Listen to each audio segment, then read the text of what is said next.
Uy, hello sa inyo! Para sa video natin ngayong araw, sagutin po natin ang isang tanong mula sa nanonood sa atin sa Good Morning Kapatid. Ang tanong ni Rosemary Santos Buwan. Good morning kapatid, paano po magagamot kung laging may singaw sa bibig? Ready na kayo? Let's go!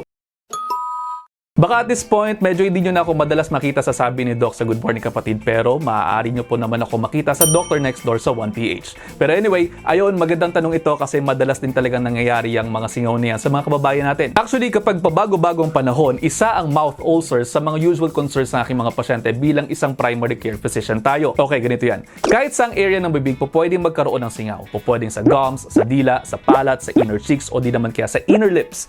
Masakit yan at minsan pahirap kung kumain, pahirap kung uminom o kahit naman magsalita, mahirap din. Para sa sagot kung paano ito gagamutin, kasi baka sabihin nyo ang dami ko pang paligoy-ligoy, eto na. Usually naman kasi nag-heal by themselves ang singaw, pero po pwede pong magbigay ng mga antiseptic gels o di naman kaya ay oral rinses. Po pwede rin magbigay ng steroid ointments, pero mayroon pa rin ibang dapat kayong ginagawa sa bahay para ma-relieve yan. Uminom ng maraming tubig. Good oral hygiene para malinis lagi ang inyong mga bibig. Laging mag-rinse ng inyong bibig pagkatapos kumain. Umiwas naman din kayo sa mga maanghang at maasim na pagkain hanggang sa mag-heal ang inyong mga mouth sores. Habang nagpapagaling, i-preventin po natin ang pagkakaroon ng mga susunod na mouth sores sa pamamagitan ng mga sumusunod. Una, magpakita naman po kayo sa inyong mga dentista regularly para sa check-up po ninyo at magpalinis kayo ng inyong mga ngipin. Kumain din po kayo ng mga masusustansyang pagkain tulad ng fresh fruits and vegetables. Umiwas din kayo sa paggamit ng masyadong matitigas na bristles na toothbrush at gumamit kayo ng mga soft bristles lamang para maiwasan ang pagkairita ng mga mouth tissues ninyo.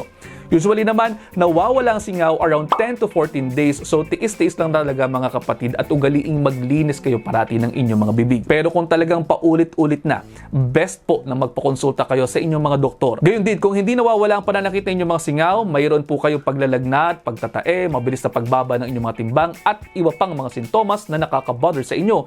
Baka kasi mayroon pang ibang dahilan ng inyong mga mouth sores at hindi lang pala yan simpleng singaw. Baka mayroon pang ibang underlying problems tulad ng immunosuppression, diabetes, vitamin deficiencies, infections at mga sakit sa inyong mga gastrointestinal tract o iba pa. O pwede rin naman nagkukulang lang kayo sa tulog o di naman kaya may braces kayo. Kaya again, very individualized ang mga sakit ng karamihan ng mga tao. Kaya best pa rin po na nagpapatingin kayo lalo na kung mayroong mga nakaka-bother sa inyong mga katawan. At paano? Makabahaba na ito? Sana po may natutunan kayo kahit papaano.